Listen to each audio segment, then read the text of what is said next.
Shalom, nous allons parler de Shmini, la sixième montée, et en particulier des signes distinctifs des mammifères kashers. La Torah, dans cette sixième montée de Parashat Shmini, énumère les signes distinctifs des mammifères autorisés à la consommation, puis ceux des poissons autorisés. Elle énumère le nom des oiseaux interdits, et puis ensuite elle passe aux insectes et puis aux reptiles. Les mammifères autorisés doivent répondre à trois critères.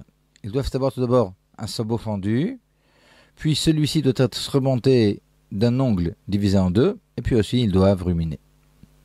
La Chassidoute explique la signification de ces signes distinctifs.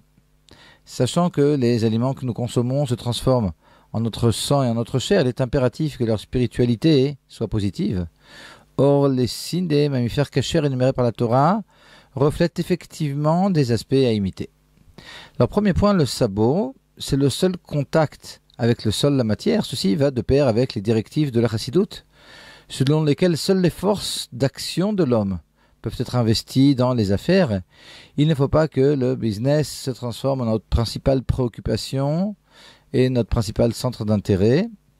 Contrairement aux reptiles, les mammifères kashers marquent une distance avec la terre ferme. Donc la terre ferme, ça représente ici la matière, et puis il y a l'animal qui est en contact, mais uniquement les niveaux les plus bas de l'animal sont en contact avec la terre. Le Rabbi Rachab dit un jour à un commerçant en bottes, qui était un peu trop investi dans ses affaires: j'ai déjà vu des pieds dans des bottes, mais une tête dans des bottes, là c'est bien la première fois que je vois ça. Deuxième point, le sabot et l'ongle doivent être fendus. Alors cette fente représente peut-être ce qu'on appellera en physique une fente de diffraction. Alors ça symbolise un passage de lumière de haut en bas. Alors le haut, c'est les côtés nobles de l'animal, ou l'avdil de l'homme. La distance marquée à la matière, donc le sabot, c'est quelque chose de protecteur, mais malgré tout, parallèlement, il faut quand même éclairer le bas. Il faut éclairer cette matière, éclairer le monde de haut en bas jusqu'au niveau les plus bas. Donc ici, cette fente est là pour pouvoir faire passer quand même quelque chose de haut en bas.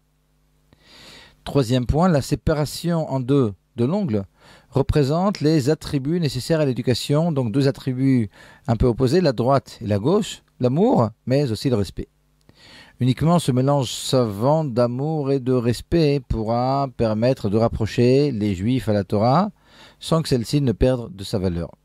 Il faut rapprocher le Juif à la Torah et pas la Torah aux Juifs en estropiant la Torah, en la modifiant.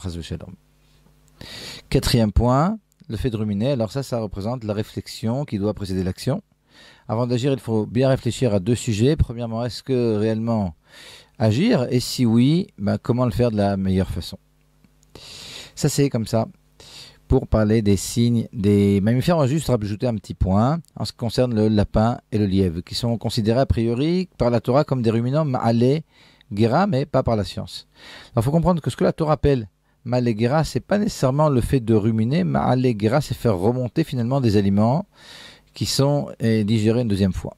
Alors, en 1972, il y a un chercheur suédois, l'union de Björn Haag, qui le premier a complètement analysé la digestion du lapin et du lièvre.